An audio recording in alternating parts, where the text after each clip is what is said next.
Rebonjour tout le monde, donc déboîtage d'aujourd'hui pour vous dire que qu'il y a du Marvel Champions en boutique, en magasin, que vous allez pouvoir trouver sur vos étagères. Et Marvel Champions, qui est sorti il y a quelques mois maintenant, voit sa première vague arriver. La première vague, c'est un scénario et 2 nouveaux personnages.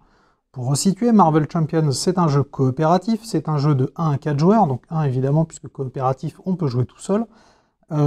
Et c'est un jeu où on va, avec des super-héros, affronter des méchants, des super-vilains, qui ont tramé, qui ont établi, mis en place un complot.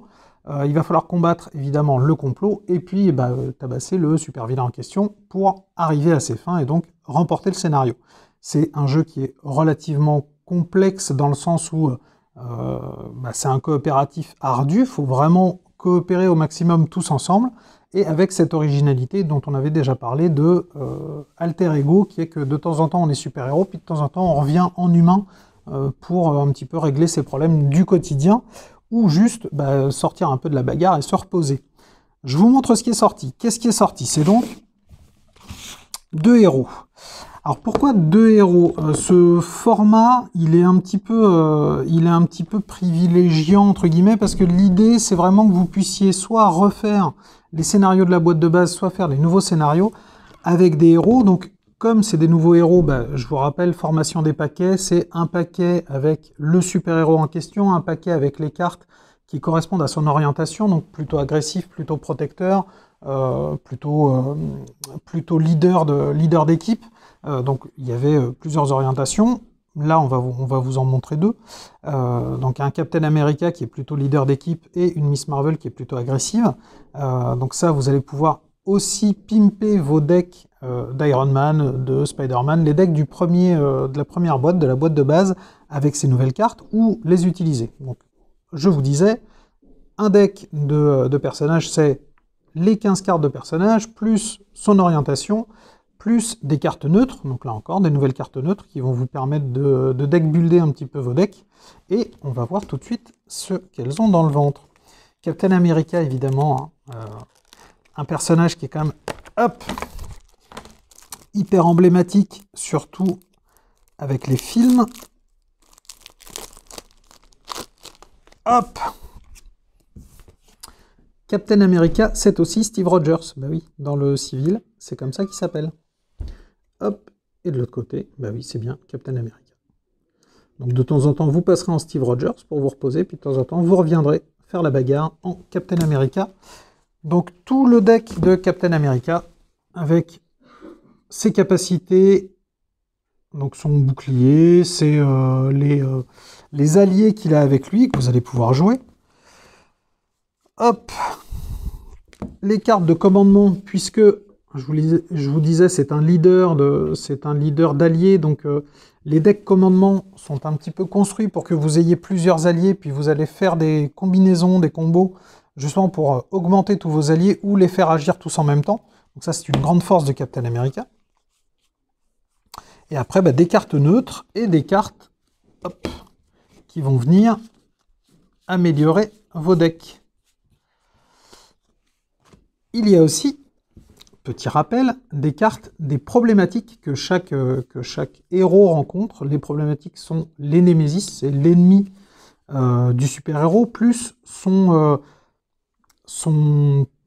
point faible. On pourrait dire son point faible.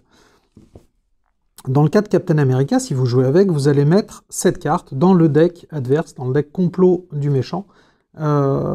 Et si jamais cette carte est piochée, elle est remise au personnage de Captain America qui a un choix drastique à faire, puisque son passé le rattrape. Et si jamais vous tombez sur la Némésis, vous allez devoir jouer Nemo, qui est la Némésis de Captain America. Zemo, pardon, je vous dis Nemo, n'importe quoi. Nemo, c'est le poisson. Ridicule. Baron Zemo, c'est beaucoup plus effrayant. Et là, pour le coup, c'est une autre paire de manches, parce que quand Zemo entre en jeu, il attaque Captain America, et là, tout de suite, ça engendre tout un lot de contrariétés un petit peu plus difficiles à gérer. Alors, je vous montre Miss Marvel. Hop.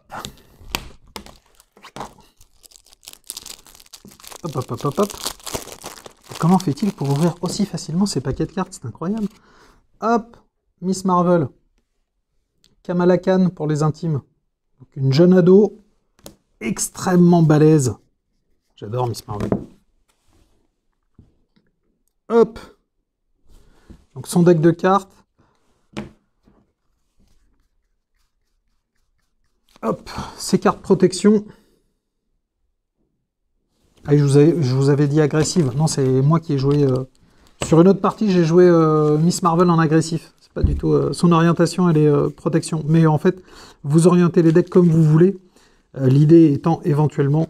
Enfin, évidemment, pardon, que vous puissiez deck builder et orienter le personnage comme vous voulez pour le scénario en cours. Donc ça, c'est toutes les cartes qui vont soit rentrer dans votre deck de Miss Marvel, soit rentrer dans vos autres decks. Hop, sa problématique. Hop. Edison. Et c'est quoi le problème d'une ado? Bah, c'est de rentrer avant l'aube, évidemment. Bah oui, parce que Miss Marvel, elle sort, quoi. C'est une ado. C'est logique. Donc là, vous avez les deux nouveaux héros qui sont dans cette vague-là. Je recommande vivement de les essayer. Moi, je trouve qu'ils apportent beaucoup au jeu. On a refait les scénars de base, en particulier Rhino et Claw, avec justement Captain America et Miss Marvel. C'est très très bon. Parce que, encore une fois, ça change complètement de manière d'aborder le scénario. Alors, le bouffon vert, ou Green Goblin en anglais, c'est un scénario. Donc évidemment, un scénario, vous n'allez pas du tout retrouver les mêmes cartes que dans les jeux, que dans les paquets, pardon, de héros. Ce sont des paquets de cartes, qui vont être, alors je les sépare quand même, qui vont être doubles. C'est-à-dire qu'il y a deux scénarios. Chaque paquet scénario qui viendra comme ça, il y aura à chaque fois deux scénarios dedans. Donc là, vous avez évidemment le bouffon vert. Et quelque chose qui est très intéressant, c'est que le bouffon vert, c'est aussi Norman Osborn. Normalement, un super vilain n'a pas d'alter ego humain. Et ce qui est intéressant avec le bouffon vert, c'est que lui, à l'inverse, il va avoir cette même mécanique de super vilain qui redevient Harry Osborn, qui redevient Green Goblin, parce que effectivement, dans la BD et dans le film, Green Goblin est fou. Il a donc plusieurs personnalités, en particulier, enfin, il a deux personnalités, Norman Osborn et Green Goblin. Il passe de l'une à l'autre. Là, ça va être la même chose. Il va falloir gérer sa double personnalité. Donc, les trois cartes, parce que je vous rappelle, comme d'habitude, il y a la 1 et la 2. Une fois que vous avez battu la 1, je bafouille. Une fois que vous avez battu la 1, vous passez sur la 2. Ou si vous êtes vraiment très balèze et que vous voulez jouer plus complexe, vous jouez directement avec la 2, puis si vous battez la 2, vous passez sur la 3. Alors là, je recommande quand même de déjà y jouer tranquille. Premier scénario avec un deck bien particulier et évidemment une manigance qui est propre à chaque scénario. La manigance, je ne vous dirai que celle-ci parce que je ne veux pas non plus vous dévoiler tout ce qui se passe. C'est que l'ami Green Goblin balance des bombes mutagènes en ville et transforme les humains en gobelins. Donc là, votre but, évidemment, c'est d'empêcher que les humains se transforment en gobelins et de gérer justement tous ces gobelins qui vont vous attaquer parce qu'ils sont rendus fous par les bombes de gaz du Green Goblin, et puis tout en gérant le Green Goblin, parce que pendant ce temps-là, lui, va vous attaquer aussi. Donc voilà, vous avez une petite idée de ce qu'il y a dedans. Donc même chose de ce côté. Hein, deuxième scénario. Les scénarios n'ont pas forcément de palier de difficulté.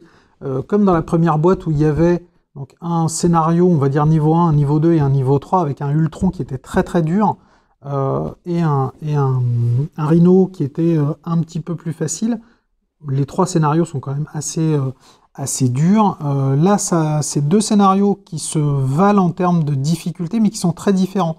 Donc vous verrez les orientations de personnages, ce sera bien de les adapter en fonction de chacun des complots. Et ça, je vous laisse découvrir. évidemment. Donc pour le découvrir, vous pouvez l'essayer en boutique, vous pouvez l'acheter, vous pouvez voir, il y a plein de reviews qui ont été faites sur le jeu.